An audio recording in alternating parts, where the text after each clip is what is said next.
Terima kasih. Teman-teman, Greta Thunberg 17 tahun udah memimpin Global Youth Climate Movement di dunia ini. Greta Thunberg mulai gerakannya Fridays for Future atau School Strike for Climate sejak tahun 2018. Saat itu usianya masih 15 tahun. Greta bolos sekolah, dia turun ke jalan, dia berdemonstrasi di depan kantor pemerintahan Swedia untuk mengangkat isu perubahan iklim.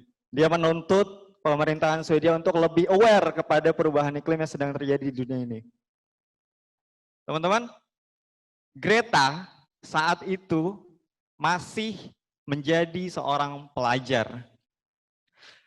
Namun September 2019, 4 juta orang di dunia ini dari 161 negara, mulai dari Asia, Afrika, kita start dari negara mungkin Senegal, Kolombia, Kroasia, Serbia, Amerika, Afghanistan, bahkan Indonesia.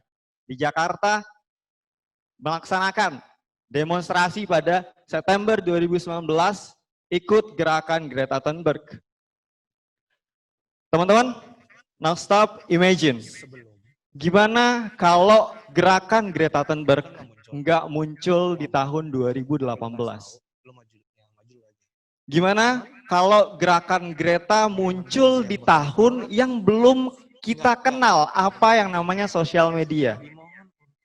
Sekarang kalau kita mau curhat, kalau kita mau menyampaikan pendapat, kalau kita mau bersuara, kita tinggal tweet di Twitter. Kita nggak mau ketinggalan setiap momen, setiap kita jalan kemanapun, ke Perpusnas, ke Monas, kemanapun, kita harus update Instagram Story. Bahkan teman-teman, kalau kita LDRan, kita cuma tinggal video call and it's done. Tapi bayangkan, kalau gerakan Greta nggak terjadi di tahun 2018, mungkin kita yang duduk di meja ini atau teman-teman yang ada di Zoom, kita mungkin nggak akan kenal apa yang namanya perubahan iklim, isu-isu yang diangkat oleh Greta Thunberg. Bahkan mungkin kita nggak kenal yang namanya Greta Thunberg. Teman-teman, this is the power of social media. Bahkan kita tahu kalau ada video yang nunjukin kita 2 jam gak ngapa-ngapain dan bisa viral. It's so beautiful, right? Jadi ini adalah power dari social media. Apapun yang kita lakukan, orang di seluruh dunia ini bisa tahu. Apapun yang kita omongin, apapun yang kita tweet, semua orang bisa tahu. Bahkan kalau kita bilang, reach kalau kita nge-tweet mungkin bisa infinite. Karena kita nggak tahu siapa aja yang punya Twitter, punya Instagram, dan lain sebagainya. Kita nggak terbatas. Dan sosial media jadi salah satu power dari Gen Z. Now, let's take a look back. Kita lihat kalau Greta ini masih menjadi seorang pelajar waktu mulai gerakannya, betul ya? Dan kita bayangkan, kalau di Indonesia, pendidikan itu selalu jadi masalah utama, apalagi kalau kita bicara soal sumber daya manusia. Pendidikan seakan-akan jadi masalah yang nggak selesai-selesai. Teman-teman, kalau kita bicara masalah pendidikan, banyak sekali perspektif, banyak sekali sudut pandang yang mungkin nggak bisa disatukan. Jadi teman-teman, di sini saya akan berbicara di perspektif sebagai seorang anggota OSIS, pernah menjadi seorang anggota OSIS. Teman-teman, di OSIS, di organisasi siswa intrasekolah, kita masih sering menjadi dalam tanda kutip budak proker dari sekolah. Teman-teman, kita sangat terbatasi, kita nggak bisa menuangkan ide dan kreativitas, kita nggak bisa menuangkan visi kita di proker-proker yang kita laksanakan. Kita selalu disetir sama kesiswaan, kayak gitu. Jadi, apapun yang kita lakukan selalu identik dengan angkat bangku, dengan nemenin kesiswaan waktu razia potong rambut teman-teman kita. Bahkan kita sering dimusuhin karena kita selalu temenin kesiswaan karena kita ikut razia rambut itu kan. Jadi, teman-teman, kalau kalian OSIS atau menjadi calon OSIS sekarang, saya punya pesan adalah, teman-teman coba bayangin kalau kalian punya proker, kalian yang buat, dan kalian tahu apa tujuan dari proker itu, apa tujuan dari project itu.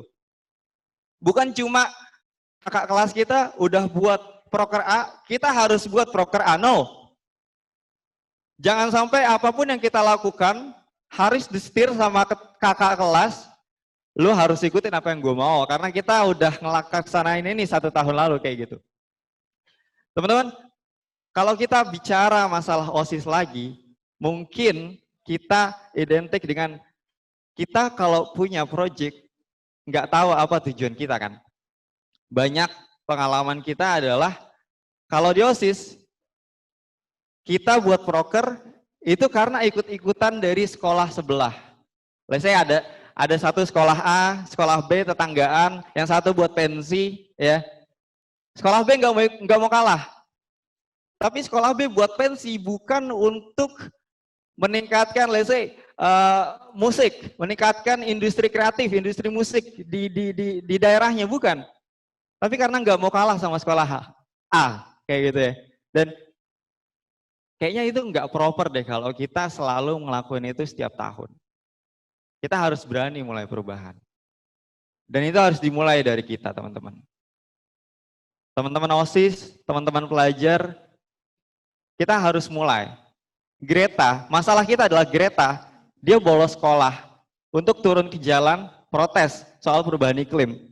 Tapi banyak banget dari pelajar di Indonesia kalau bolos sekolah, itu ke warnet, ke rental PS. Ini jadi satu hal yang harus kita perhatikan, teman-teman. Dan kita nggak bisa jadi eksklusif juga. Jangan sampai anak-anak OSIS selalu dimusuhin. Ada kan istilahnya anak OSIS versus anak tongkrongan kayak gitu. Itu kayaknya nggak bisa deh kalau ini selalu dijalanin. Sedangkan kita Gen Z, ya. Saat ini OSIS, saya yakin Gen Z. Kita akan megang Indonesia ini di tahun 2045. Di mana Indonesia digadang-gadang akan muncul generasi Indonesia emas. 100 tahun Indonesia merdeka. Tapi kalau pembahasan anak-anak OSIS masih pembahasan receh. Ya. Kayak kenapa almet kita beda warnanya dan lain sebagainya, itu jangan. Kayak gitu, teman-teman. Kita harus mulai lihat ke depan dan lihat apa yang harus kita lakukan untuk mencapai Indonesia Emas 2045. Karena sekarang waktunya Gen Z.